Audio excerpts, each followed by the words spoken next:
Robbie Hunter now is heading for his first ever victory. He's got it on the line. McEwen, the acceleration on the middle of the picture. Robbie McEwen, the man from nowhere. Welcome home. Tom Bowler taking on Eric Zabel. Then comes Oscar Freire. And now comes Robbie McEwen. Where does he find the strength from? Oh, and I don't know who won that. For one last time, this year's cycling fast men go pedal to pedal in a fight for sprinters' supremacy. Traditionally, Paris Tour is the perfect race for these two-wheeled warriors to wage war, as the finishing stretch along the famed Avenue de Grammont is the ideal launch pad for speed. The change of seasons from summer to autumn brings out the world's best. Predict all lottos, Robbie McEwen hasn't found success here yet, but it's never too late. Team Milram has two of the best sprinters of all time, with Alijet, Alessandro Petacchi and the seemingly never-aging Eric Zabel. And there's three-time world champion Oscar Freire of Team Rabobank. He's no stranger to crossing the line first. But if they aren't careful, Mother Nature could play a big factor and carry a breakaway along in its leaf-blowing winds. Surely this isn't the return of Frederic Guédon, but I think it is. Guédon has won Paris Tour. Who will etch their names into the history books of the famous French classic? Find out as Versus coverage of the 101st edition of Paris Tour is next on Cyclism Sundays.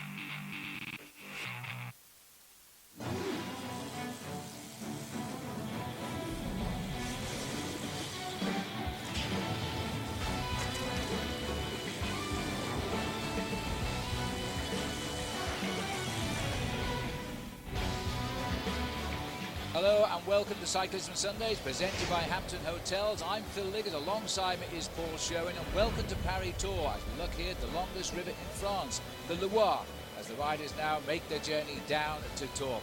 Paul, it's a race you've ridden, it's normally a battle of the sprinters. It's a very important race for the sprinters down towards the end of the season, Phil. It's their last chance really to show us just why they are the fastest men in the world, because coming up next weekend is the Tour of Lombardy, and that certainly is not a sprinter's route. It's the penultimate race too in the Pro Tour event. Cadel Evans, though, is looking to try and win that next week in the Tour of Lombardy, is a non-starter today, so he's gambling on a big result in Italy next week, which of course you can see right here on Versus. Well, we're here in Tours. Let's have a look at the route. It's a beautiful day, I have to say. There's hardly any wind at all, clear blue skies, and the race starting at Yvelines, which is on the outskirts of Paris, about 30 miles outside, and then journeys way south into the Loire. Well, this time of the year, the riders in this southwesterly direction have nearly always got the wind on their tails. They go through the feeding point there at around about 150 kilometres covered, and then when they think they've got to the outskirts of Tours, the race organisers take them round in a little circular route, a very difficult circular route, before finally finishing on the Avenue de Grammont. Now, if you look at the profile, you can see just why it's a sprinter's profile, because it is almost completely and utterly pan-flat. But watch out, Phil, for those little climbs down towards the end. Yes, those are the climbs which brings the riders in from the south, in fact, as they circumnavigate Tours, and it very often has broken up the field. In fact, the organisers hoping it does do that this year. There's some facts for you. After we leave Saint-Arnoux-en-Yvelines, we head down to Tours. It's 159 miles, about the distance from Austin, Texas to Houston, Texas. It is a long journey, but on a perfect day, Paul, and this could be a very quick race today. We always talk about the favourites. Just give us some men who you think might be in the hat at the finish. Well, you know, it's very difficult to pick out some names today, Phil, because there are so many of the top sprinters in the world. I have to say, Alessandro Petacchi, I think, coming off a very successful Vuelta a España, will be looking for the win. He's got a very strong team around him. He'll probably be led to the line by Eric Zabel, who's won himself this race on 3 occasions too. But now he's dedicating himself to Alessandro Petacchi. I think the form that Petacchi takes away from the Vuelta a España could get him the win here this afternoon. There's the world champion Oscar Freire, or the ex-world champion. He's won it 3 times. A little bit disappointed with his form mid-term, but he's now really back on. He had a tremendous Vuelta a España. He retired from that race when leading the points competition to try and win the world title. It didn't go his way then, but will he be among the winners today? Because Freire can often spring the surprise results. One man I think who's looking for a little bit of revenge against the team is Robbie McEwen. McEwen was left out of the Vuelta a España this year, an event which is very often used towards the end of the season to fine-tune his form. But McEwen is the kind of rider who can perform in anger, and I think this Avenue de Gramont is ideally suited for Robbie McEwen, who as a sprinter has never yet actually won this race, and I'm sure he would like to win it. Well, there's plenty of names in this race, of course, who could win it. Gert Stegman's just coming off a terrific win in the Franco-Belge race where he beat Britain's Mark Cavendish. Frederic Guedon, the winner last year, it was a surprise, but he often sends those surprises. What about Samuel Sanchez? Maybe he'll do something today. Alan Davis, well, will he replace Stuart O'Grady, who was third last year, not riding this year, as the winner for Australia? Filippo Pizzato and the South African Robbie Hunter riding the Team Barlow 1. As we look now at the peloton here, it is a massive peloton still. They are just 4.5 minutes behind the three leaders. I'll just confirm the names of the three leaders. David Boucher of the Lambau Credit, Serge Pauwels, Chocolat Jacques and Manuel Quinziato of the Liquigas team. Paul, they were out to over 8 minutes and they're now down to 4:28. Plenty of time for the sprinters yet. Plenty of time for them to nail it back because they're pretty much close to my favourite recipe there, a minute for every 10 kilometres of racing. But there are a lot of teams, Phil, here with great sprinters. In fact, I think this is one of the races where we've seen nearly all of the top sprinters in the world represented. The only man really missing is Tom Boonen, who really had a very hard time towards the end of the season. Gert Stegemans, the man for Team Quickstep, I think is the man who could come up with the goods, because over the last couple of weeks he really has showed us that he's got fine form. Sitting here at the back is Daniele Napolitano, and he's a man that could well surprise today. He's hanging off, relaxing, he's got good end of season form and could well deliver the killer blow down the Avenue de Gramont. He's taking on plenty of fuel for the ride. Well, he's the man, number one man on Team Lampre, because Daniele Benatti was unable to come down here to ride because just because of an accident recently, he found a hairline fracture in his hand and he wasn't able to come down here and ride this. He would have been a big man to possibly take out the victory. You can see the main field really are chasing in earnest. They realise they want to pull those riders back before they get to the little circuit around Tours down towards the end. The riders actually go down to the east of Tours, then circumnavigate the city before then finally lining up for this very long 3-kilometre finishing straight onto the Avenue de Gramont. And the faces here, the youngsters on Crédit Agricole, doing their job now in favour, they hope, of Thor Hushovd, who rode this race last year with a flourish. Got beaten in the sprint, but only just by Stuart O'Grady. But the sprint last year was for third place, remember, because Frederic Guedon, who's 36 today, by the way, would be nice for him to win today and celebrate more or less the mid-term of his 30s. And Kurt Athel Arvesen he beat in the sprint then. Funny thing about Frederic Guedon, he's been a professional for 13 years and he's only won 9 races throughout his career. But as he says, at least he's won 2 of the greatest one-day classics in France, Paris-Roubaix and Paris-Tours. Now, we were on record average speed. We have fallen away from that. The record is 47.55 kilometres an hour, held by Eric Zabel, who's looking today for the 4th victory. If he gets it, of course, he'll be the only man to achieve that. But we've dropped back. We were at a massive 48.9 kilometres an hour. That was the record. We've gone down now to 47 kilometres an hour as we get a brief look here of the leaders. But they only have a lead of 4 minutes and 15 seconds. Cyclism Sunday's coverage of the 2007 Paris Tours on Versus is presented by Hampton Hotels. Visit us online at hampton.com or call 1-800-HAMPTON. Welcome back as we follow the 101st edition of Paris Tours on Cyclism Sundays today. A quick look at some of the recent winners. An interesting fact here is only Eric Zabel actually won in a sprint finish. The others were either well ahead or just ahead of the main peloton. We're looking now at the face here just about of Serge Pauwels as we switch to Manuel Quinziato, 2 of the 3 riders in the leading group today in Paris Tours. The gap down to 4:13 now. Now, these are the riders, really, they're not going to stay away. Let's face it, we've got to be honest here, Paul. Quinziato's had a pretty poor season after he's went to shot to fame more or less 2 years ago with his stage win in the Tour de France up in the west of France there. And Serge Pauwels has never won a bike race. This is him now, but he's only a youngster. And David Boucher had a couple of places this year, but he hasn't won a race either. Well, if you look at the speed of the main field here, you get an idea just how much faster they are going. I would say now the leading group of 3 are probably down to an average speed of about 43 or 44 kilometres an hour, while the main field, Phil, are still probably charging into the outskirts of Tours at around about 50 kilometres an hour. And that's basically the average they've had since the very start this morning from Saint-Arnaud-en-Yvelines. It really has been a really hectic event. I'm sure most of the sprinters would like to pull this all back together. and it'd be interesting to see whether or not Eric Zabel, who's won this race 3 times, will actually lead out Alessandro Petacchi, who this morning said to the Italian press that he wasn't feeling very good, although the Italian journalist I was talking to said, well, the funny thing about Petacchi is when he won 5 stages in the Tour a couple of years ago, he was always saying the same thing in the morning: I don't feel too good, so I don't think we need to trust him too much. No, it's always a good sign, I always think, when the rider tells you he doesn't feel very good. We're looking here at the riders here, but the blue skies, we're getting into rolling countryside now. The blue skies are stunning today. There is not a cloud here. There was a slight mist at the start of the day, but now it's gone away, and it is an idyllic day. You would be forgiven for thinking we were watching the Tour de France in the month of July right now.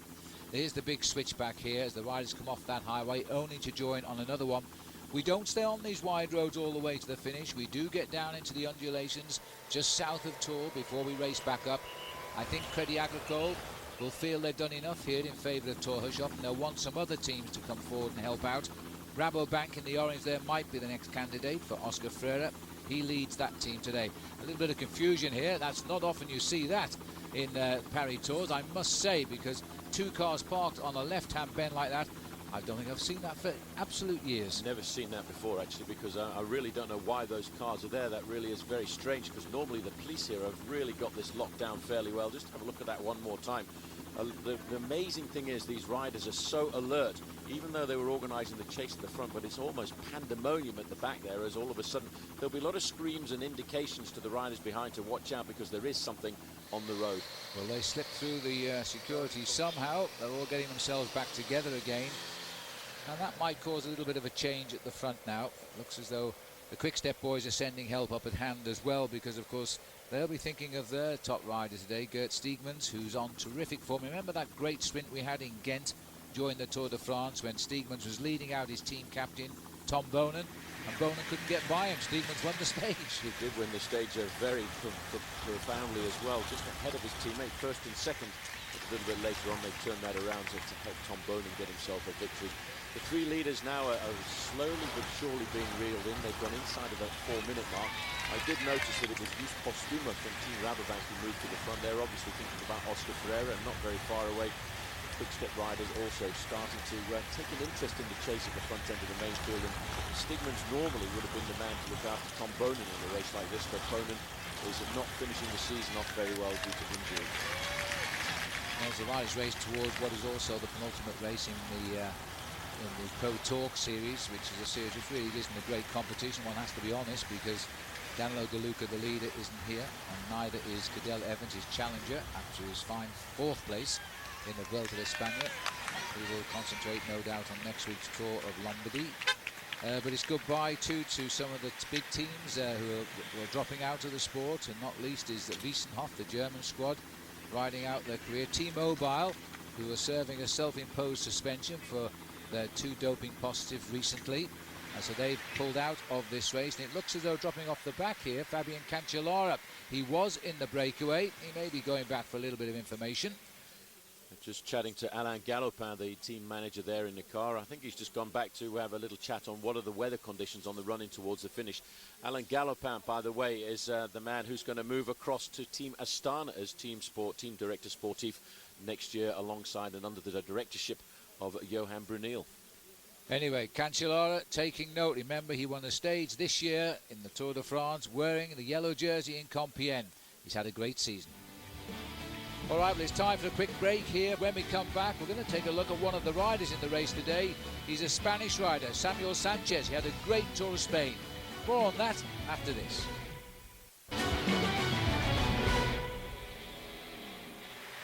Welcome back to the last of the French classics of the season, Paris Tours. Now, one rider, he's Spanish, and we don't often talk about Spanish riders in a race for the sprinters, but he has such good form, and I'm talking, of course, about Samuel Sanchez. He is now our Hampton Hotels athlete profile. Sammy Sanchez rides for the Basque Euskaltel Euskadi team, a team that's built its reputation on producing wiry climbers like Iban Mayer and Roberto Laiseca. The 29-year-old Sanchez is certainly in that mould, winning some of the toughest mountain stages of the Vuelta a España over the last 3 years. However, Sanchez promises much more than the usual Euskaltel rider, because he can climb and time trial with the best, as well as showing a fairly fine sprint. His abilities were at their sharpest in the recent Vuelta a España, where he won stage 15 in a sprint. A huge result for Sammy Sanchez. Stage 19 in the mountains. And he slips away from them and he gets the victory. Yes, he says. Then the race's final time trial. Then this is going to set a new name on top of the leaderboard. That was a huge effort there by Sanchez. To record a comprehensive trio of victories on his home turf and break into the final overall podium. Typically known as a man for the fall season with strong October performances in the last 2 years, Sanchez could be the sleeper in today's race. If it comes down to a sprint like it did in 2005, he can hold his own with the best. But he does possess the power to go for the breakaway win in the style of Frédéric Guédon in last year's event. A win at one of the last 4 classics today would cap off what's already been a career year for the Spaniard. Well, thanks, Paul. And here's a little bit more information on Samuel Sanchez. 29 years of age now, stands at 5'9", perfect for a climber, and very light indeed at 143 pounds. He's been a pro now. This will be his 8th season as a professional. And of course, that big result just recently, 3rd place overall in the Vuelta a España. Well, we're looking down at the compact peloton here, everybody huddling together, and in this part of the year, I would say for warmth, but not the occasion. Cédric Vasseur, who retires, this will certainly be his last attempt in Paris Tour. He said he wasn't a great rider, but he was a good rider. Well, there's a lot of cyclists who are professional would like his honours list because, of course, he wore the yellow jersey in the Tour de France and he won a stage. He is a tremendous bike rider. The Quick-Step will look rather happy with the situation right now, don't they? They look pretty much in control. They, I think, are very happy with the speed that the gap is starting to come down. 43 kilometres to go, 3 minutes and 50 seconds.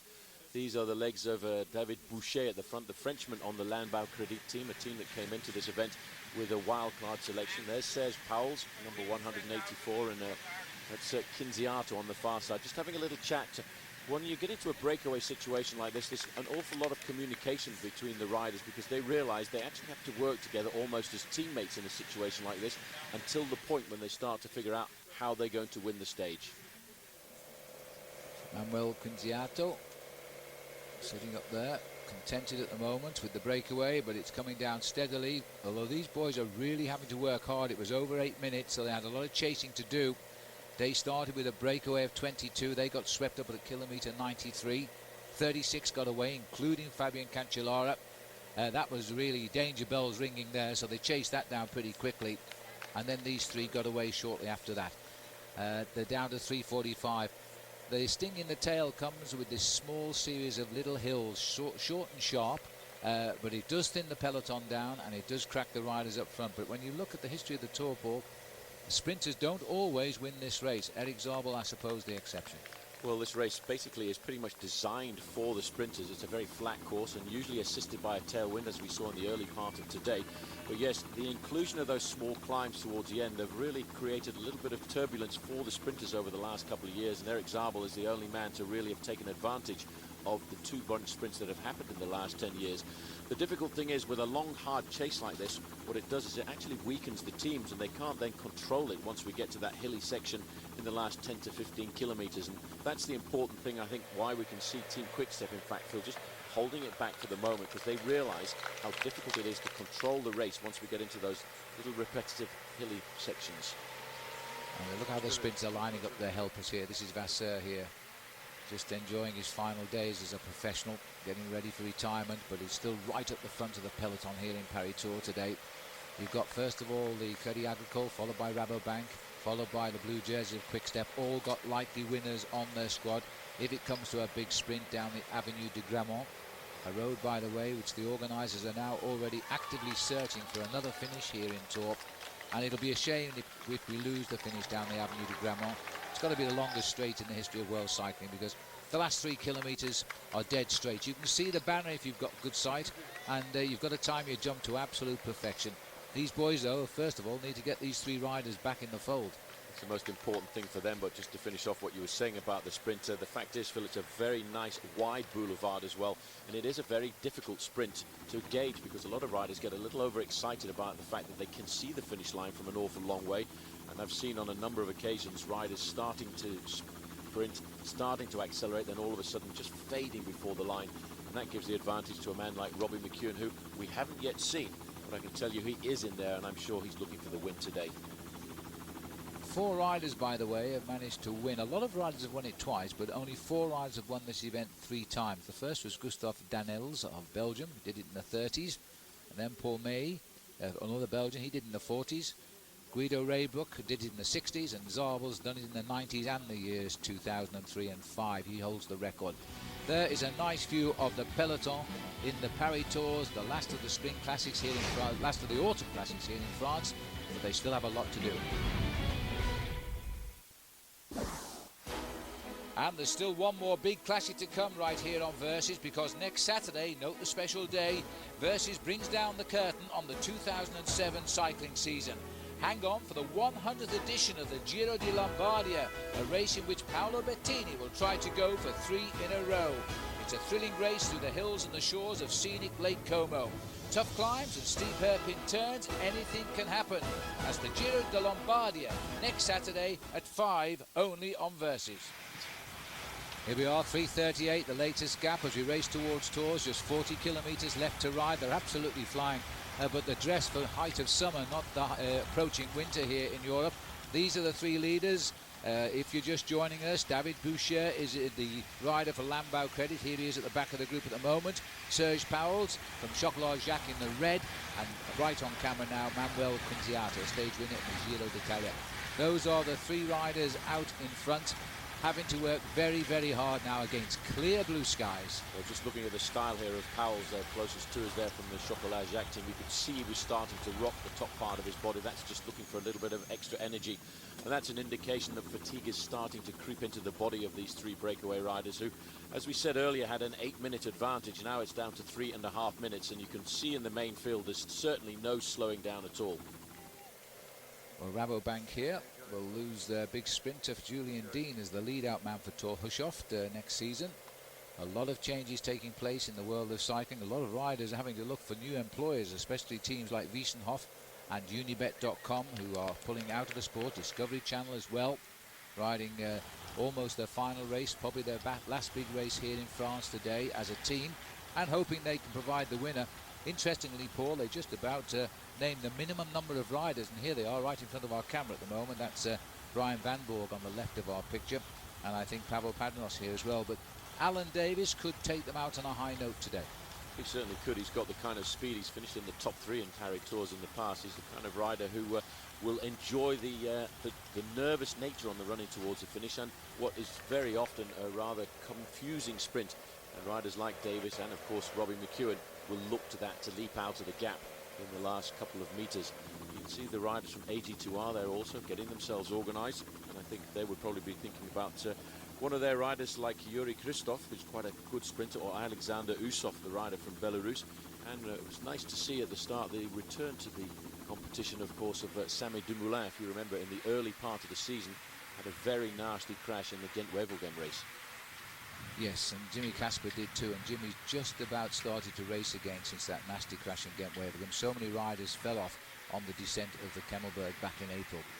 And just looking at likely winners, Paul, let's talk about Team Barlow World here. Now, they're strengthening their team even more next year. But this year, of course, they are led, and probably will be next year, by South Africa's Robbie Hunter. Brought up in Cape Town, but lives in Johannesburg region. And Robbie is a likely winner today. He gave South Africa the first ever win on the stage of the Tour de France this year. Boy, he was sprinting well in the Tour. Yeah, I haven't seen Robbie so far up at the front end of the main field, but he doesn't need to be there. He doesn't need to look at the front end of the main field until we get down to the last couple of kilometres or so. But it's nice to see that Team Barlow World have kept to the onus on the African continent, because they've signed up a young Kenyan rider for next year, Chris Froome, who I'm happy to see will be moving across there from Team Minolta. That's right, Chris, although he lives in South Africa, he certainly is a Kenyan, and we've watched him in the Commonwealth Games, and the terrific attitude he has too to professional cycling, so I think he'll be a big asset in the next 2 years. He's still quite young. These are the big boys of the current crop, though. There are changes afoot, as always, in world professional cycling, with youngsters coming through. And just popping in now, the black jerseys of Team Discovery Channel over to the right, trying to put Alan Davis in a position. And watch out too for Team Wiesenhof, the riders in green. It's their final big race today, because that is a sponsorship which is leaving the sport, rather sadly, I think, and rather ironically, because they've got a world champion on the team. Peter Velits winning the World Under-23 title just a couple of weeks ago in Stuttgart, and that was a terrific result for him. And he's a rider, Paul, who's been brought up on South African racing. He certainly has. He's one of those riders who's been looking to come through, and I'm hoping that some of the riders who get onto the bigger teams on the international circuit, who've used the South African races to learn their early skills, have a chance to ride alongside guys like Robbie Hunter, who can give them an awful lot of information. That's the important thing once you move from the under 23 level of the sport up to the higher level of the sport. You need to have somebody who's prepared and willing to give you all that information that's been garnered by riding big races like the Tour of Spain and the Tour de France. Well, just talking about Velits there, Paul, he's a twin, of course, and an identical twin, so with a Martin, it's very hard to tell them apart unless they're wearing a race number. Once he's in the right race, of course, he'd be wearing his World Championship jersey. He was in an under-23 race, but he was brought up riding for the Konica Minolta team, based in South Africa, and the Wiesenhof team, which often races in the Cape Town and Johannesburg area, spotted him and signed him up this year. It's rather sad that that team is disbanding, but I don't think that Peter will have too much of a job finding a new contract. Well, there's the three leaders, and the latest gap is 3 minutes and 27 seconds. It's coming down. Well, looking at the blue skies on Paris Tour, a little bit of a scar on the landscape here as they continue slipping up the side of what looks like a chalk quarry, and they're still hunting those three men. 3:27. Well, 36 kilometres to go, Paul. It's not come down very quickly over the last 15 kilometres. I think in the next 15 kilometres or so we'll start to get into the slightly more serious hilly nature of the last 15 kilometres, and that's when you'll start to see that gap start to plummet, because on the little climbs, and they are really small climbs, although they'll seem like mountains to some of these riders after 250 kilometres, the climb's only between 1 and 2 kilometres in length, but that leading group of three riders will see themselves losing between 30 and 45 seconds, I would say, on each climb. Well, the speed today, there's not a cloud in the sky. I think we can prove that now as we pan back down to the riders here. I was looking at the size of the peloton just then when we saw Pavel Padrinos sitting near the back of it there. It looks to be about 80 strong, maybe less than that even now. Well, 176 took the start this morning on the 23 teams. Some of them short. I mean, the Discovery Channel are only fielding 6 riders today. They are, along with Team Wiesenhof, who put 5 up, the small teams in the race today, and perhaps affected by the fact that those two teams are leaving the sport this season. But here we are back at the front now as the Crédit Agricole boys still trying to bring this break back. They do need a help now, I think. We need to see one or two of the other teams moving to the front. I can see Team Quickstep are just waiting in the wings for the final few kilometres to come forward and start to wind it up. Also, I've seen a lot of pale blue jerseys of Team Milram towards the front end. That's the team of Eric Zabel and Alessandro Patacchi. I'm sure that Patacchi would like to take the form that he had, Phil, in the recent Vuelta a España, which took him to 2-stage victories, and I'm sure he would like to use that form to try and get himself a victory here, because this is pretty much regarded as a race for the sprinters. Although, as we've said a number of times this afternoon, the sprinters have really not had much chance to show their speed over the last couple of years. Just looking at Team CSC, their big man last year was, well, big men, I suspect. It was Arvidsson, who got second, beaten in the sprint by Guidon. And then a little bit after that, they got home. Stuart O'Grady led home a 3rd place for Australia. Well, O'Grady had that rather spectacular and very painful accident in the Tour de France. And because of that, he really hasn't refound his form this year. He's actually riding, starting in the Sun Tour, which is a race in Melbourne area, in Victoria, in Australia. That starts today. And he's riding really to try and find his form for next season. So he decided not to be here. But they still have riders capable of winning on Team CSC. They've had a very good season again, not least of all the terrific riding by Fabian Cancellara. It looks, Paul, as though Powell's might be in the spot of bother. Well, I did mention a little earlier, you could see by his body language he was starting to show the signs of weakness. You can just see how he's rocking and rolling the top part of his body a fraction. I think this is probably pretty much getting close to the end now for Serge Powell, and as he looks across, I think he realised he's saying goodbye to the breakaway. Yeah, well, it's been a long breakaway, this, and it's been a very, very fast one, and we're now starting to get to those little rolling roads. The camera's showing us this false flat just now, and they've chosen that to keep the pressure on, and he can't get on the back wheel there. And so it looks as though he's going to slip away. That's Chocolat Jacques rider. Left with just 2 now, David Boucher and Manuel Quinziato. It gives you an indication of just how tired Powell's was starting to get, because that wasn't really an attack to get rid of him. It was merely an acceleration by Quinziato. But once Quinziato saw that the damage was done, he had to put a very hard turn on the front, because probably feels as if Serge Pauwels was starting to become a little bit of a passenger in the breakaway, and psychologically that is never really very good. The main field, though, still in that arrowhead formation, charging into town, waiting to see whether or not they're going to pull their prey back before the finish. You can see Joost Postuma on the front here for Team Rabobank. They haven't got much organisation, Rabobank, and they're basically, I think, if they want to pull it back, we need to see a concerted effort by a number of teams. I couldn't agree more. These boys are running out of time, and they've only knocked off a couple of seconds in the last 5 kilometres. Paris Tours is not lost by the breakaway just yet.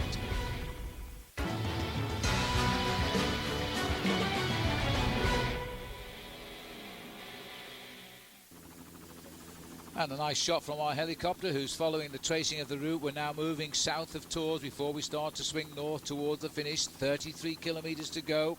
3 minutes 20 the gap. It is coming down, but is it coming down quick enough?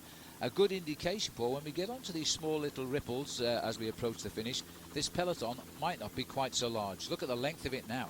Well, it really is stretched out, and we've seen a different number of riders coming to the front. This really is a very pretty area of France. We're right in the area where nearly all of the chateaux are, the chateaux of the Loire, but it's also the area where there's a lot of rivers as well. We're not too far away from the river Indre, which flows into the Loire, and a few years ago there was a great race, the Circuit of the Indre-Loire, which still exists today as an amateur under-23 event.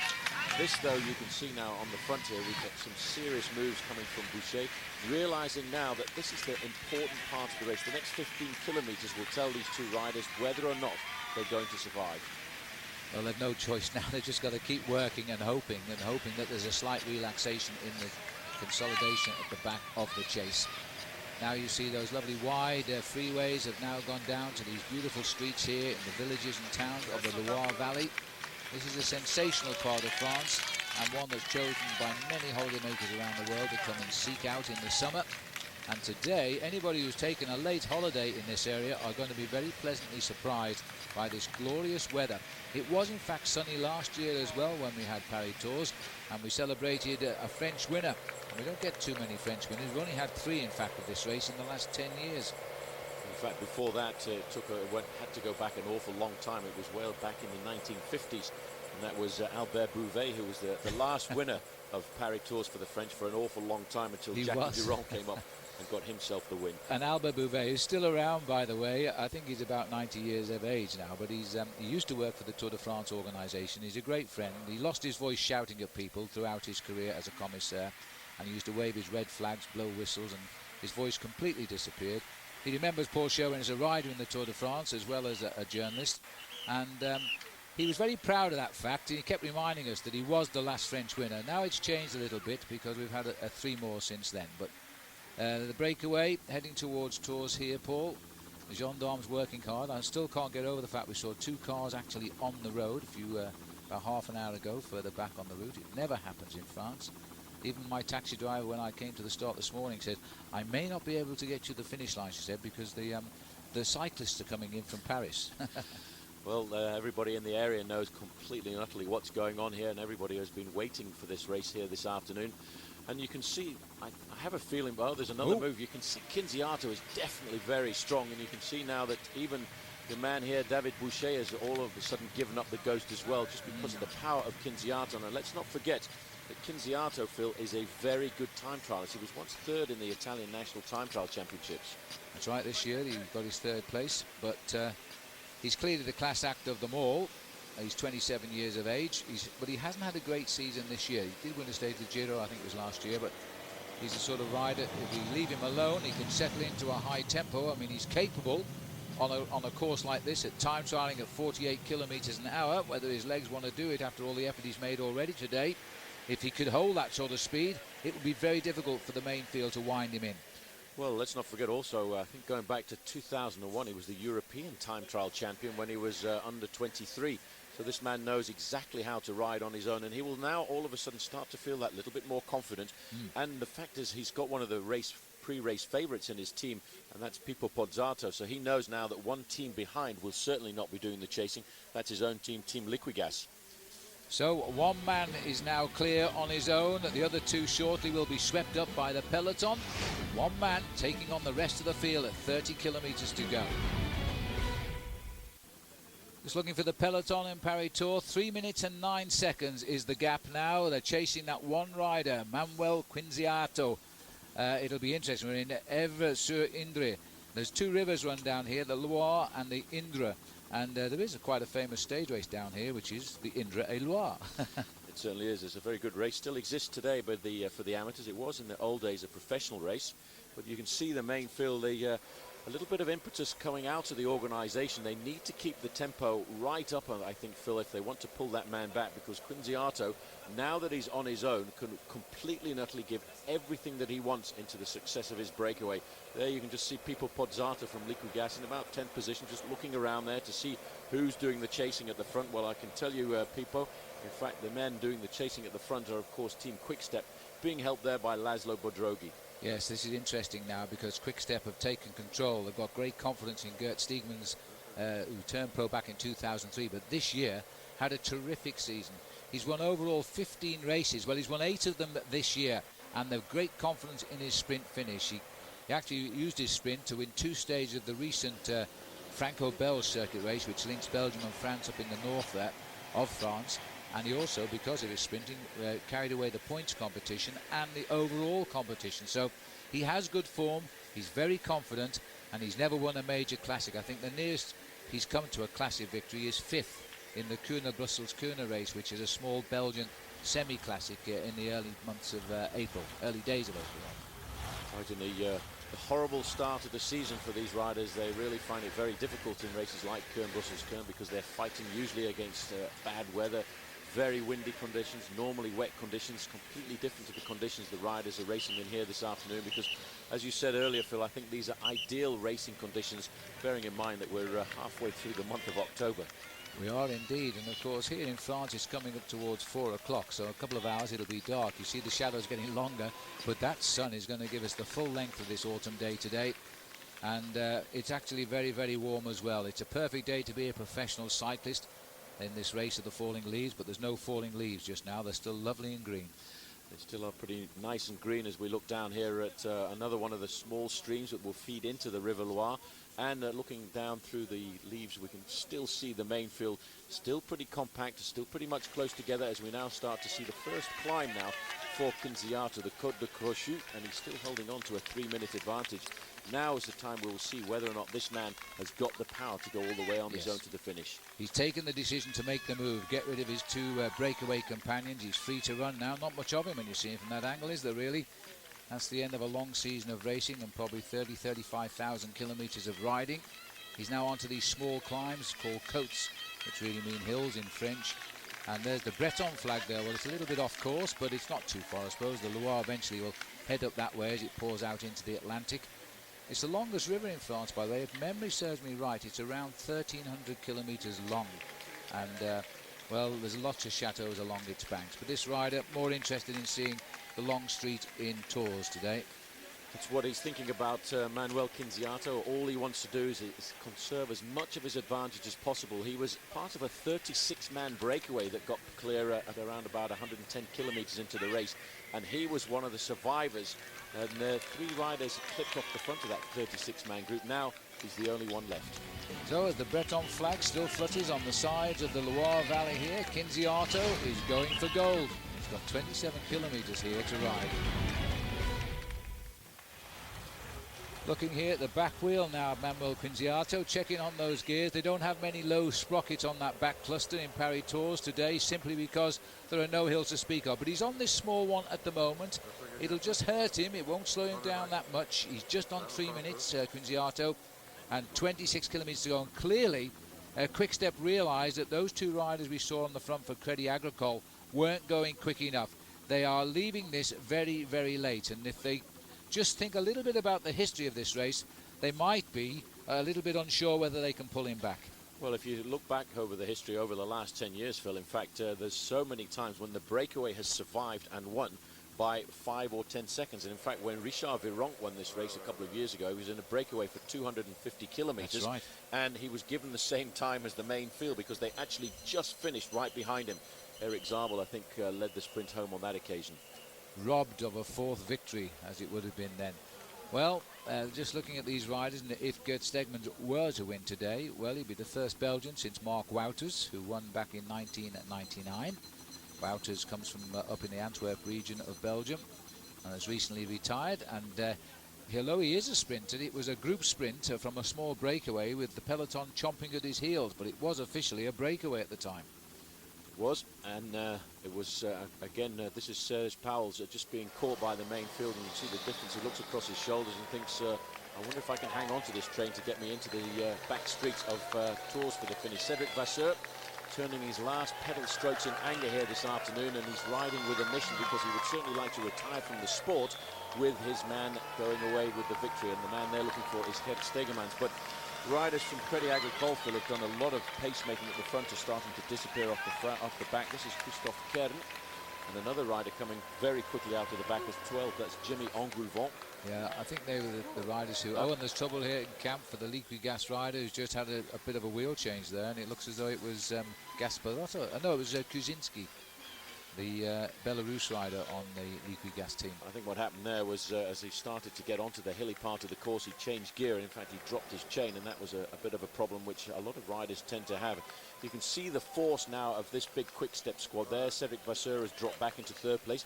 Johan van Sommeren there is moving up into second place, and that means he's thinking about Robbie McEwen. Yes, let's not forget Robbie. He's coming here with terrific form. He outsprinted a horse last week in Belgium, which is an annual competition, believe it or not. And usually the horse wins, but this year Robbie McEwen actually got to the line first. They used a thoroughbred racehorse. And so McEwen is clearly on form. I don't think we'll put that down on his honours list as a horse race winner, but he was on his bike, of course. Looking at the faces now of the peloton, Vasseur followed by Johan van Sommeren. They've got to kill this off very soon now if they've got to have any hope at all of winning Paris Tour.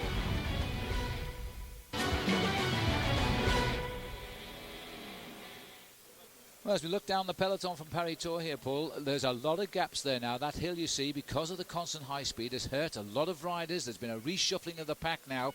They know now once they get to these ripples, they've got to get on with the action. This one rider can go round these corners a lot quicker. This is the road he doesn't want to be on right now, I have to say, because just up there, it's a long way. You can see probably 3/4 of a minute, maybe a minute, and his lead is only 2:51 for Quinziato. Well, as Jackie Durand said to me, Phil, just before the start of the show here, it's very difficult for the main field to actually organise the chase on the running towards the finish because of these small roads, because of the fact that they undulate. There's a problem at the back there from a rider from FDJ, and he's got a rear flat tyre. Well, it doesn't look like Frédéric Guédon, who's still in this group, by the way, last year's winner, but you need to be in a break. It's Christophe Mongin who's having trouble there. That's a shame.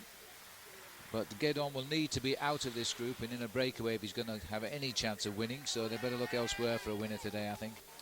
You're a professional. You have to make sure you don't panic when you have a flat tyre like that. Just allow the mechanic to do his work and then get yourself back into the main field. Use the convoy of cars. You're allowed to do that if you've had a mechanical problem.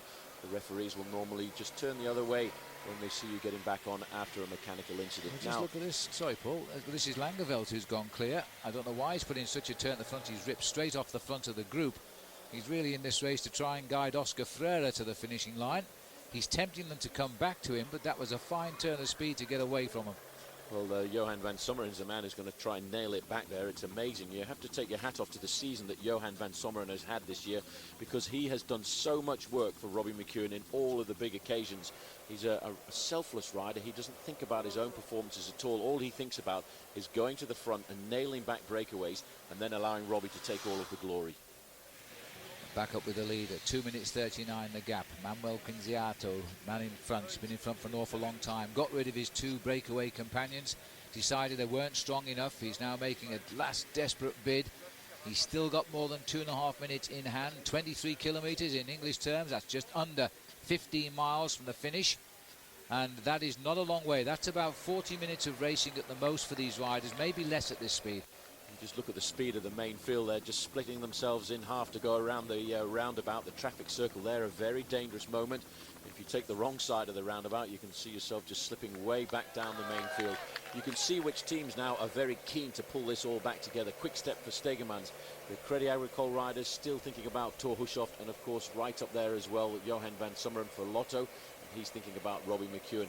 not too far away from the front end of the main field. I just noticed Alejandro Valverde. Now, he is a man who is one of those great riders who can ride a very good stage race, but when it comes to the end of a race like this, at the end of a long season, he's got an incredible turn of speed. This rider needs an incredible turn of speed up here. Former bronze medalist this year, in fact, in the time trial championship in Italy. And just looking down there, that peloton is thinning out quite dramatically now as it's being stretched into a long line over the main auto route back to Paris. It's probably the shortest way to the city's capital, to the nation's capital, but this is the nicer way as these riders now try to grab a little bit of space for themselves. Been a very quick race today. It won't be a record speed. It slipped away a little bit from that, but for a while, for 4 hours in fact, it was a kilometre and a half over the existing record. Thomas Voeckler on the front now for Team Bouygues Telecom. Now, he's a rider who was in one of the early breakaways too. He was looking for a move this afternoon. He wanted to become the 4th French rider in recent years to win this race. Now he's working for the team. He's come to the front end of the main field.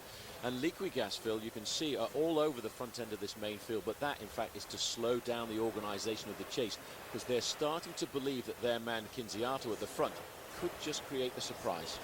So the French getting their nose out front in the form of former French champion Thomas Voeckler.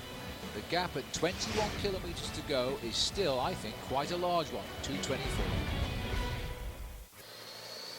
Paris Tours is still Thomas Voeckler at the front end of the peloton here, pulling faces. He's had 2 wins this year as young Tom.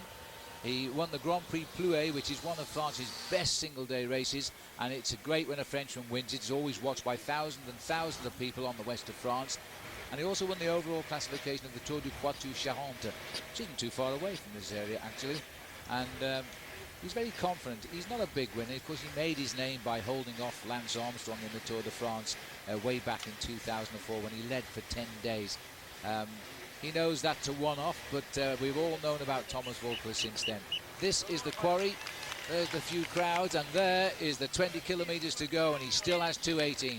Well, he doesn't look either like a man who's starting to weaken. He's very strong. He's sitting nice and firmly on the machine, those legs going up and down like a couple of very strong pistons.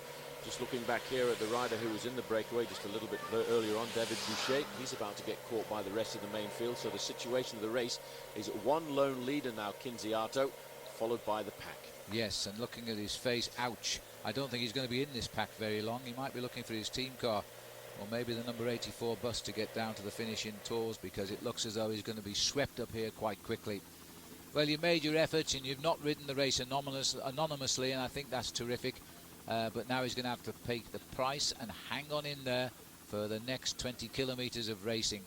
The peloton know they've got 2 of them, and they know also that one is still out there and going rather better than the other 2. 2:09 the gap to Kinziato. It's going to be a good finish, this. It's going to be touch and go, because Kinziato is a very good rider on his own. He's a great individual time trialist, and you can see the faces of these riders now, Phil. That tells you how hard this race is. For many of these bike riders, it's been a very long season. For a lot of them, they started racing right in the early part of the season in January in races like the Tour Down Under. And it seems like an awful long time ago. There's Mangin just getting himself back into the main field. Now, that's an indication at how fast this race is going, because it's taken him a long time to get back. Just seen Steve Cummings too on the far right, the British rider on the Discovery Channel, taking a drink. He rode this race last year from memory on the Lambau credit team on that occasion. Again, he packs a reasonable sprint, but like a lot of riders on the Discovery Channel this year, they're looking for new employers next year. 2 minutes at 20 kilometres then with the peloton time there, being led still by Voeckler. Little narrow railroad bridge. All breathe in. Well, just looking down there, that's the TGV route back to Paris, and strangely enough, it's 250 kilometres back to Paris, and you can do that on the train in this country in 1 hour and 10 minutes. It is amazing, isn't it? I know in many countries it's hard to imagine trains going so fast over the tracks, but here in France, they quite literally fly, and it's a super way to travel around. Well, those are the pictures we see so often in the Tour de France as we open up for the traffic roundabouts or the traffic circles here. Then the coming together of the peloton. Go the wrong way, you have to waste a lot of energy correcting the error. 1 minute 49, all of a sudden the efforts there, primarily by Thomas Voeckler, is affecting the result here, I think now. 18 to go, the gap is coming down quite quickly. 1 3/4 minutes to Kinziato. There's a Just wonder who exactly Thomas Voeckler is doing the work for in his team. It could well be the Estonian rider Erkki Putsep, because he actually carries quite a good punch down towards the end. But there are so many good sprinters in the race here this afternoon, and I wouldn't be surprised to see a number of teams forming an alliance at the front end of the main field shortly, Phil, because they will certainly start to panic, although it is now all of a sudden starting to plunge down that advantage, because it's 1 minute and 38 seconds. Well, Putsep has only won 2 races this year, Paul, both in his home country of Estonia. And so he needs a good result here for his French sponsors, I reckon, because he is a good rider. He's the national road race champion of his country, or has been. Twice he lost the title this year. There's a lonely figure. Paris Tours, a race of the sprinters, and here we have one man trying to hold off the field who are frothing at the mouth back there. And there they are, and they're pulling out a terrific long line now. They are flying. They'll be over 50 kilometres an hour just now. 1 minute 34. They are slicing into that lead now. They really are now starting to turn those pedals with anger, and they really are stretched out into a very long line. There's Frédéric Guédon. You might have just seen him in the white jersey celebrating his birthday, as you said, this afternoon, Phil, and the outgoing winner of Paris Tours. So, still the work being done by Thomas Voeckler. I think it might all change in the next 17 kilometres as the finish gets that little bit closer. Well, I suppose these are moments in Paris Tours when everybody is scrambling at the front here. Just sat at the back there is Brian Van Borg on Team Discovery Channel. Right on the back is the British rider Steve Cummings. The whole field is still a large field here. We've still got a couple of ripples on the countryside before we get into Tours. 17 kilometres to go. Romain Fillier, winner of the Tour of Britain this year, and a very good sprinter. Well, he's a rider who I tipped as a dark horse here. He's sitting right at the back end. He doesn't want to get involved in all of the work at the front end of the main field, but in the early week, the first week of the Tour de France, Phil, he was very consistently placing in the top 10 in the bunch sprints, and a lot of people feel that if it does come down to a bunch sprint this afternoon, he could create the surprise for France. Well, that would be a big result for the home nation as they continue on towards the finish. 16 kilometres or 10 miles still to ride. We should do that by the peloton, about 21, 22 minutes of racing, I would think. 1 minute 21 is the gap. They've got to bridge that in 10 miles. That's going to be a tough order because this man is still riding strongly. The trouble is, Paul, as we know, the last 5 kilometres virtually dead straight. We come over the Loire River Bridge, straight down the Avenue du Grammont.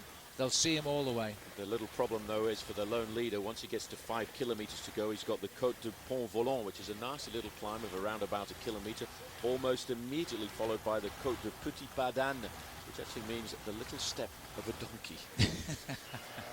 And he's not going like a donkey. No, I think we're agreed there. Yeah, absolutely. And Bouygues Telecom, the riders from France here, we can only think that on their team it is Putsep is their sprinter today. All the teams are putting at least 1 and possibly 2 sprinters into the lineup in the hope they can get him up to the front. It's not an easy decision because they do know that the stayers, as they call the riders who break away, can succeed here. Voeckler still willing to put his back into this. Johan van Summeren, the great man in the tall pink jersey here. We saw him throughout the Tour de France work his heart out for both Cadel Evans in the mountains and for Robin McEwen on the flat. And he got a win this year, and everybody was very, very happy about that. Yeah, he's a great rider, and let's not forget Cadel Evans will be riding next week in the Tour of Lombardy, hoping that a place in the top 10 there, Phil, could give him the overall win in the Pro Tour. Looking down here on one of the many chateaux in the area, 15 kilometres left to go to Tours for this man Kinziato, and his gap is down to 1 minute and 5 seconds, and now starting to look for the first time rather precarious. Yes, he looks as though that's hurting a little bit, that drag. As slight as it is, when you've ridden 256 kilometres, or in fact you've ridden 241 at this point, then the legs are getting a bit tired, to say the least. Johan van Summeren, by the way, it all came right for him in September when he won the Pro Tour, the Tour of Poland, overall, which was a terrific result for him, and he also won at one of the stages of that race. And I think the whole team were delighted for him because of his work rate for the squad. As a man who doesn't win races, he makes others on the team get up across the line first. Another bit of a tricky old bend here, a long way round for some of them. Robert Good job Forster. they didn't go right round that forest, they'd be in big trouble. Robert Forster was the man sitting at the back there for Team Gerolstein. Again, a man who was hoping, I think, that this field comes all into town together. You can see moving up there in third position there was Alejandro Valverde. 1 minute with 14 kilometers to go. It's starting to look a little bit scary for the man in front, which is why we can still see Team Liggett sending riders to the front to try and break up the organization of the chase. I was looking at the riders, that rider who attacked, I think it was Art Vierhouten from Holland, the skill Shimano, but he's gone back into the pack pretty quickly. That's a wild card entry in this event. One team not here at all is T-Mobile. They've ended their season and building up a new squad for next year now. 14 kilometers to go, inside a minute. That is curtains, I'm afraid, because they will see him once we get out onto the straight, if not before. It's interesting you mentioned T-Mobile restructuring the team for next year. I think it's going to be very strange next year when we see George Hincapie riding in that pink jersey, because he's basically been in the same team structure since he turned professional, starting off with Team Motorola, then moving across to the Johan Brunel-led US Postal Service. So for George to make that big change, it's going to be very difficult in the latter part of his career, but it may well bring him just exactly the right structure he needs to try and win Paris-Roubaix or the Tour of Flanders. Well, there's still a lot of racing left in George Hincapie, there's no doubt about that. George not part of the lineup here today, by the way. Alan Davis from Australia is their team leader and big sprint finisher. We'll try to go out with a great result in Paris Tours for the Discovery Channel squad today. But now it is back to the boys in blue. It's their job now to finish off that 50-second gap and then start to think of the sprint, perhaps for Gert Steggers.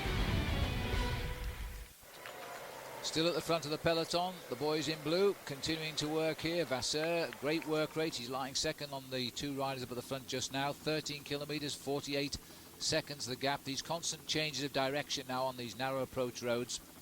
This is a section of the course the organisers don't want to take out if they have to redesign the finishing line in their Tour in the years to come, because they're talking of building tram tracks right down the Avenue de Grammont, which would finish it for cycling, unless you're a very clever bike rider like Robbie McEwen.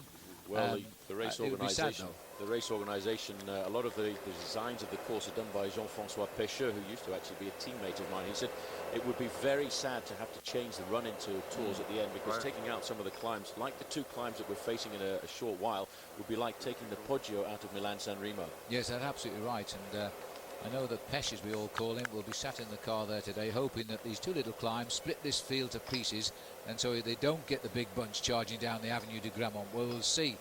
These are the boys licking their lips at the front now, because Milram have got two sprinters here, and it's a question of which one is the faster right now. Is it Ali Jet Pataki, or is it Eric Zabel? Because the way they were sprinting in the Tour of Spain, either one could be the candidate for win. They certainly could, and it's a situation like this, once you get down in towards the run-in, when the sprinter has to be honest with his own teammate, because if Alessandro Pataki is not feeling 100% today, he has to be able to turn around to Eric Zabel and say, look, Eric, I don't feel so good this afternoon. I'm actually going to lead you out. And wouldn't that be one for the books if Zabel was to win this race for a fourth time? It would be incredible. It really would. He'd be the first rider ever to do that, and that would be a fitting answer for Eric Zabel. I don't think this man will ever retire. He'll probably be riding about 65 years of age, I think. Zabel, he's been a pro since the mid-90s, and he's the most winningest rider there is, in fact, still racing. He's ahead of Robbie McEwen. How many wins has he got, Paul? 201. He's 37 years of age. Let's not forget his birthday is always during the Tour de France, July the 7th. And we actually saw him win a stage of the Tour de France on his birthday many years ago, and that was into the Belgian town of Charleroi. I remember that. Paul Sherwen was a teenager. Yes, it was a long time ago. There's a right-hand turn, and he takes it very wide, Quinziato, but he's got a good sweep, lovely road surface here in town. And here comes the peloton closing in just 40 seconds now. And that is very, very close indeed. I suspect they'll wipe him out in another couple of kilometres. And it looks as though the Castapan are also getting on board as well. So they're moving up with their sprinters. Getting into the very difficult and technical part of the course now. We're not too far away from the 10 kilometres to go banner. And inside those last 10 kilometres, Phil, the roads are very narrow like this until they open up with 3 kilometres to go. These guys are taking all of the risks now, because they're looking, the next time check they will get will be around about the 30-second mark, and then all of a sudden the sprinters will start to feel very nervous. They'll start to feel the fact that they can win this race this year and not get outfoxed by the breakaway. I tell you what, at the back of this peloton now, life is not very pleasant. These riders are hanging on in there. There's no way they can move up the line. There's full stretch just to hang on to the tail of it. 35 seconds now. Quinziato will be in full view of the targets right up behind him very shortly now at just 10 kilometres to go. Our computer agreeing exactly with the signs on the road, which is always nice to see. 35 seconds the gap. 35 seconds and 10 kilometers to go. I would normally say this rider has absolutely no chance of surviving down towards the finish line, but this man does, because he's a very good individual time trialist. Theory will tell me that he's not going to do it, but sometimes theory gets thrown out of the window in the last big race of the year on French soil in Paris Tours, and sometimes you will see a miscalculation by the main field, and that's what I think Team Liquigas are hoping for Manuel Quinziato here. And if that's not the case, let's not forget that he's provided a big distraction here away from Filippo Pozzato, who can pack a very fast sprint finish. And Pozzato knows that he's not required to be seen near the front because other teams are chasing, and he could well take advantage of this. This is life at the back now, and it looks to me as though Robert Forster, who is one of the sprinters, is also in big trouble. Those legs have gone here, and he's gone off the back with Postuma, who was working at the front. He had an excuse. He had a very good excuse. Team Rabobank have done a lot of work to try and pull this back together for their man, Oscar Freire. These riders now slipping backwards give us an indication as Paolo Forniciari, a former team lead-out man for Mario Cipollini, slips out of the back. He's done his work for his man, who today is going to be Napolitano. I tell you what, there's a few legs went there. I didn't quite catch the Discovery Channel rider went off the right there. They've lost a rider there for sure. Another one of these nasty little climbs. 9 kilometers, 25 seconds. The clock's coming down now, almost second by second here. 24 seconds. They're going to have him possibly over the top of this short climb. Well, his big advantage at the moment is until we get down to that final 3 kilometers, the road is very twisty and very narrow, so he will still be out of sight and out of mind. But once the roads start to straighten out, then all of a sudden the main field will see their prey. And let's not forget, this man escaped the main field in that breakaway of 36 riders initially at 110 kilometers covered. So he's been at the front of the bike race now for an awful long time. I feel a traditional end coming on here to the 101st running of Paris Tours, as the peloton start to realize they've got him. 8 kilometers to go, 19 seconds the gap. Always look at the back of the peloton and you'll get some idea of the riders who are really hurting now. The real body of this race is in the first 30 riders at the front. They're the strong men now as they drive. Another change of direction. We must be almost in sight of the leader here. 14 there he is. seconds. Well, they've really nailed it back, because all of a sudden this man's lights have gone out and he's going to be back in the main field. What you have to wait for now, Phil, in the next couple of kilometers, the 2 successive little climbs which riders like Pippo Pozzato will be looking at to try and get away from the main field. The Côte de l'Épin is where he is. It's all over him. Now we have a bunch sprint on our hands in Paris Tours. Well, this is Philippe Gilbert who's decided this is a good move for him. He doesn't want to wait for the sprint down towards the end, because he's seeing this as a launch pad. There's a CSC rider right behind him. You can see the move here. This is a very nice move. Well, no sooner did they catch Quinziato in Paris Tours, there's been an immediate attack by Philippe Gilbert, and he is a rider on form here. He won a stage of the Tour de Limousin just a couple of months ago. Ouch, another rider has cracked at the back here.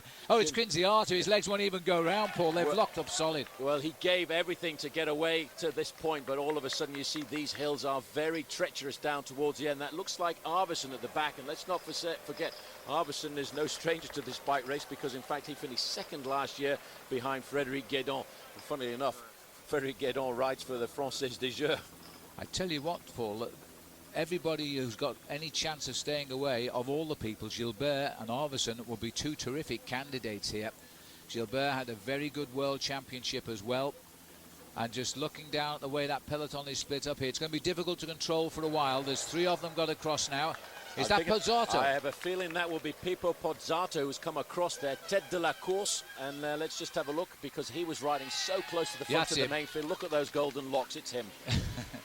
I hope he never gets his haircut, otherwise the commentators will be in big trouble. That is Filippo Pozzato, who has joined Arvidsson and Philippe Gilbert. They try again to spoil the sprinters' day in Paris Tours.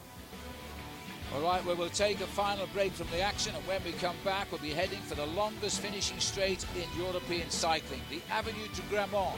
And at the end of it is the finishing line of Paris Tours. See you in a moment. Cyclism Sunday's coverage of the 2007 Paris Tours on Versus is presented by Hampton Hotels. Visit us online at hampton.com or call 1-800-HAMPTON. We're looking at the three leaders now from a low angle of the camera here. 7 kilometres to go, and these are three riders, all with the quality to hold off the field here as we race with 7 kilometres to go down towards it. We'll be on the avenue in about 3 kilometres. Well, they've got another climb to go before they get there. Now you can see Pipo Pozzato, I think, in fact it's Carsten Kroon who's come across there from Team CSC. Pipo Pozzato doesn't want to work right now, Phil, because he's just made a massive effort to get across to this leading group of 2 to swell its numbers to 3. So I think with Carsten Kroon in that group, we're still looking at a very nice combination to survive off the front end of the main field. I'll tell you what, they can't wait too long because they'll have to go. Sadly, not in this race, but hopefully in next week's Giro Lombardi will be Michael Bogart, and Carsten Kroon's his teammate and usually tries to work for him. But right now, Kroon is racing for himself here and just seeing if he can get the result he wants. But they're strong men. As look at this move now, and here comes an attack by Fabian Cancellara here as he tries to drive up to those leaders. I'm not sure why he's doing that. Well, I think he feels that he can win this race this afternoon, and I think because he's the strongest rider from Team CSC, he sees this as being a massive opportunity, and you can see they've actually just split a group of 4 riders off the front end of the main field. It is almost impossible to control Paris Tours at this stage.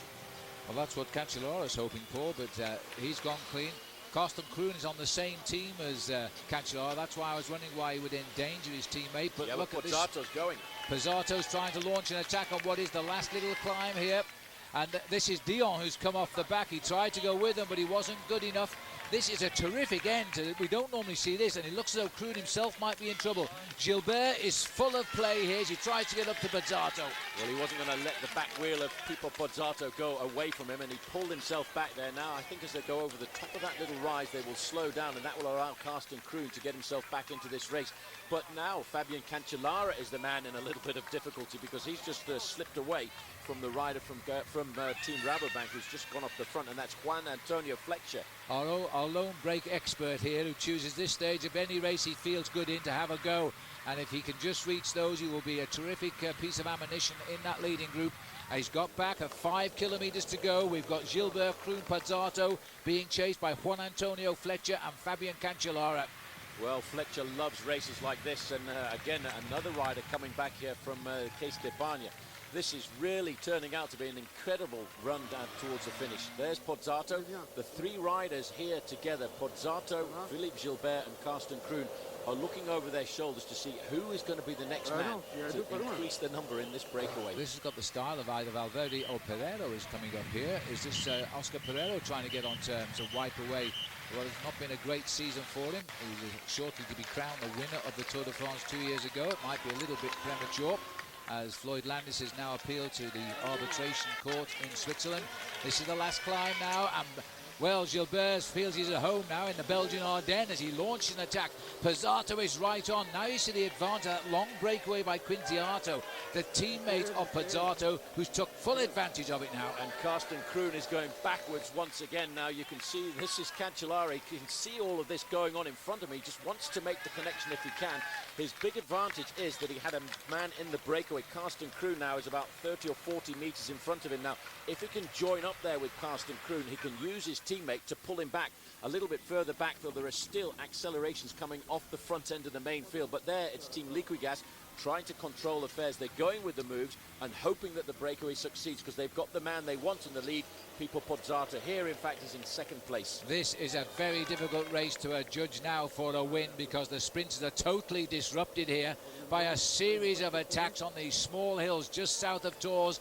As we now race up to the Avenue de Grammont with 3 kilometres to go, we'll be joining it imminently now. 3 riders are together and the peloton could be out of this. Well, Carsten Kroon, I don't know where he's found his form from, but he's just scrambled back up there. Fletcher is still halfway across the gap there, and again, this is an amazing race here. This could well be Joaquim Rodriguez who's coming up there, the rider from Case d'Epargne, trying to get across there. Well, he's got onto the back of him at the moment. And if it's anybody, it is Oscar Pereiro. I feel certain that's Oscar Pereiro who's come up to the back of them. But whether they'll get to the front, that's another matter. Fletcher puffing and blowing here. Could do with a little bit of help right now. Mind that central objection as he goes round in the obelisk in the middle. These are the 3 leaders. And Pozzato, this is a typical move by him now. And he's such a powerhouse. And, you know, Paul, somebody like Gilbert, if he got this victory, how many times has he lost a race at this stage of a big race? He deserves it probably more than anybody in that front group. Well, he's a rider who has been so close to winning a big race, and this is now a three-man chasing group. Fabian Cancellara with Juan Antonio Fletcher, and I make them around about 6 or 7 seconds off that leading group of three. Very shortly they will turn into the Avenue de Grammont, and they will see how the race is in front of them. But what may be interesting for them is how is the race behind. It's a slightly different process on the Avenue this year, but here we go. It'll be 22 seconds the gap. Surely that's enough here, as these three riders now on the Avenue, and they're still working together. And Kroon looks over his shoulder and kicks out of the saddle. He thinks, wow, this is serious. Gilbert the same. They know they may have forced the winning move. Well, they've got 15 to 20 seconds advantage over this chasing group of three. Now, this group of three, they really have to work together. There's the main field as well. Well, they might well sweep up Cancellara, but can they close 22 seconds now? And here they are. They're going to sweep up this breakaway of three as they mass now, as they come over the part of the Avenue de Grammont where they can see the finish to the line of plane trees. And still they're not giving up there in the breakaway, but they may as well, because the sprinters are feeling that they've got the situation partially under control as we cross the Loire. Only partially, but there you can see the main field. They're all in the same straight now. These three riders will have to keep working. They're inside the final 2 kilometers. There's the banner there. They're looking for the one with the red flag on it, and that will indicate only 1 kilometer left to go. But this is why Paris Tours is such an incredible race. You've got to be very careful. You can misjudge this completely because the finishing straight is just so long. These riders may not now, Phil, start to play the cat and mouse moves. They have got to continue to chase this one down now, and they've got to continue to work up front. 1 second's hesitation, they will be swept up by the sprinters here as they start to close in on the field now. AG2R are the riders whipping up, but watch out for the light blue jerseys of Milram as they try to drag not only Ali Jet into it, but also Eric Zabel. Just notice Alan Davis moving up to the front there. You can see now the move that's removed by Carsten Kroon. There he's matched there by Philippe Gilbert, and then all of a sudden just getting onto the back was Pippo Pozzato. Phil, there is not very much more than 10 seconds in this. If they start to mess around at the kilometre flag right now, they are going to get caught. Well, they really should go. They're at 900 metres from the finish. The peloton are hesitating too. Rabobank's looking for others to come through. Pozzato doesn't want to be at the front, but I think Gilbert will be the first to go. Gilbert will, I think he's waiting till the last possible moment, but he can't wait much longer. We must be 700 metres to go. Well, I think they've really made a mess of that, because here is the main field and they've got themselves caught right inside the last 700 metres. Now they're going to have to start to wind up the sprint team. Quickstep are over there on the right-hand side, but there is no one team, Phil, in control. Stegmans is right in the middle there in an ideal situation. Stegmans is the tall rider with the white crash helmet on, about 4 riders back. Sebastian Chavanel is just in front of him. Zaba moves on the centre. Pataki is in there as well. They're dodging all over here now, but now Stegmans is being boxed in on the left. Chavanel comes through over the top of him. Watch down the centre now as it looks as though it's Pofidis as Ludovic Duque tries to get. He's washed away. Alan Davis dead centre, taking on now Alijet. And there's a bit of a switch there, a nasty switch on the road. But it looks as though Alijet got it on the line. Well. He did nothing wrong, but there was some terrible movement in that sprint. But Alessandro Pataki has just got, I think it's his 19th win of the season. Well, and you look at the lead out here from Eric Zabel. You can see Duque on the left-hand side there trying to challenge, but this is a perfect lead out by Eric Zabel. Zabel sprints for 400 metres to go. Then all of a sudden you can see Davis starting to move, and then Ali Jet's turbo kicks right in there. McEwen is right on his wheel there. McEwen's looking for a way to come through, but he can't. Ooh. He touched the barriers there. I don't know how he kept himself upright, and then all of a sudden Pataki gets the win that he'd wanted. Oh, I don't think Oscar Freire will like that, but in fact there was nobody to blame except he did well to keep his bike upright, Robbie McEwen. But that, I did him an injustice, Paul, is his 20th win of the season. And people say he's having a bad year. I don't think it was that bad. Just look at McEwen there. He's almost lost his glasses. I'm sure he touched the barrier at the side of the road. And if it hadn't been for Oscar Freire there, he probably would have decked it. Freire is going to cross the line there in second place.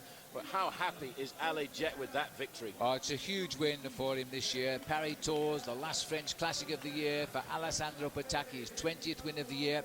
He got a couple of stages in the Tour of Spain. He got 5 stages in the Tour of Italy. He wasn't allowed to ride the Tour de France, and that is still in dispute with the officials. There's no doubt today he was on real form. Goodness knows, I think Robbie McEwen will be shaking like a leaf right now with the way he wobbled there, the Australian. because he was right there, but he bounced off those barriers. He is probably, we've always said it, the best bike handler in the current crop of professional cyclists. I think he showed that to us then, but he probably put off Frere as well in that sprint. I think he probably did a fraction. You can see here, that's a great lead out. Now, coming over on the right-hand side there is a rider from Liquigas who just leaps out of the pack, and I have to tell you, I can't quite figure out who it might be, because it's not people. Actually, Paul, I just saw a spectator hit the head of McEwen as he came up that sprint, and that's what caused the problem. Somebody hit the back of the head of McEwen from the crowd, and then there was immediately a wobble by McEwen, and he collided into Frere. Well, I think it was Chichi there giving us the rider who came across the line in second place there. There is Oscar Frere. So there we have it, the result of Paris Tours, the 101st edition, at 5:32.37 for Pataki.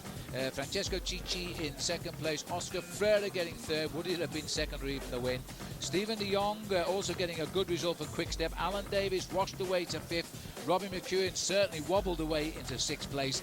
Usop was the man that was the AG2R were trying to get up. He got seventh. Hushoff won't be happy with eighth. Aurélien Clerc is on form at the moment, ninth. And the man we thought might have won now, Romain Feliu of AG2R, he came home in 10th place. Well, as we look down here on this beautiful old city of in the Loire Valley of Tours, there is Pataki. There's no sign. I'm trying to see if I can see the referees here. There's no sign of anybody objecting to that sprint, because I don't think it was caused by the riders. I thought I saw somebody in the crowd, intentionally or not, hitting the head of Robbie McEwen, which caused that ricochet effect. Well, Robbie McEwen was right up against the barriers, waiting for a moment to see if anything was going to open up, and I'm sure there was. It was probably an unintentional collision with either a spectator's hand or a head. And for Robbie McEwen, I have to say, what an incredible bike handler. You can see him coming across there, but that is not his fault at all. That is a complete and utter accident. And I think Robbie probably wonders, what happened to me there? Yes, well, there's no doubt that this man here is enjoying his day in France. Milram and Alessandro Pataki, win number 20. He's had better seasons. A couple of years ago, he won 27 races, and in another year, he won 23. So it's not in wins his best season, but I think in satisfaction, this is going to go down as one of his nicest, because that's a classic win from a classy bike rider.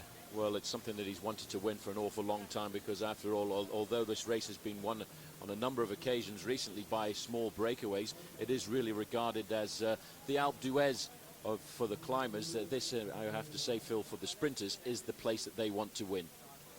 And for poor old Robin McEwen, this is the sweep up here. As they caught the three riders, they just sat up. I mean, it was crazy. They just gave up here. They should have made a desperate lunge for the line, but they were all too scared to make the first move. Well, here comes the result. I think Gilbert actually felt he could take them on in the sprint when he waited for them, but that was wishful thinking. As they started the line out here, it looked as though Stegman's right in the middle there, those dark glasses, but then he got boxed in. Watch the left of your picture as we rate up towards the finish here, because that's where McEwen tries to come through on the back wheel of Gert Stegmans. And just watch for the hand that seems to come out of the crowd as the sprint starts. Chavanel having a dive. Then in the centre, it was the riders from Milram setting up the sprint. But as we get up towards the last couple of hundred metres, McEwen tries to make his move on the left. Now watch now, just there, it was actually a banner again, Paul, of a man just standing over the side with his programme in the air. Well, it was either a programme, it could very well have been a camera, because Robbie McEwen really smacked into that. He was battling to stay on the wheel of Alessandro Pataki, knew which wheel he wanted to follow, but on this occasion, unfortunately, there was something got in the way. It's so dangerous these days for these riders, because let's not forget, they're sprinting at almost 70 kilometers an hour. They're not looking for those kind of objects to be in their way. All they're thinking about is looking for the gate to open in front of them to try and get themselves the stage victory. Well, there's the beautiful scenery of the Loire, as this has been a glorious day here in Tours. Not quite as straight as the Avenue de Grammont, but the riders themselves making full use of this road. There'll be one or two riders who will be rather upset about missing out in the sprint. The rider in white, there's Sebastian Chavanel wandering out. Just keep tight on the right there and just see what you think it is. Looks like a programme or some form of paper the man's holding. Yeah, but look at this lead out here. This is Eric Zabel there, and Robbie McEwen just fighting his way through the middle. He wants to stay right on the wheel there of Alessandro Pataki. Zabel moves across to the right-hand side, and still McEwen has got the wheel that he wants. That's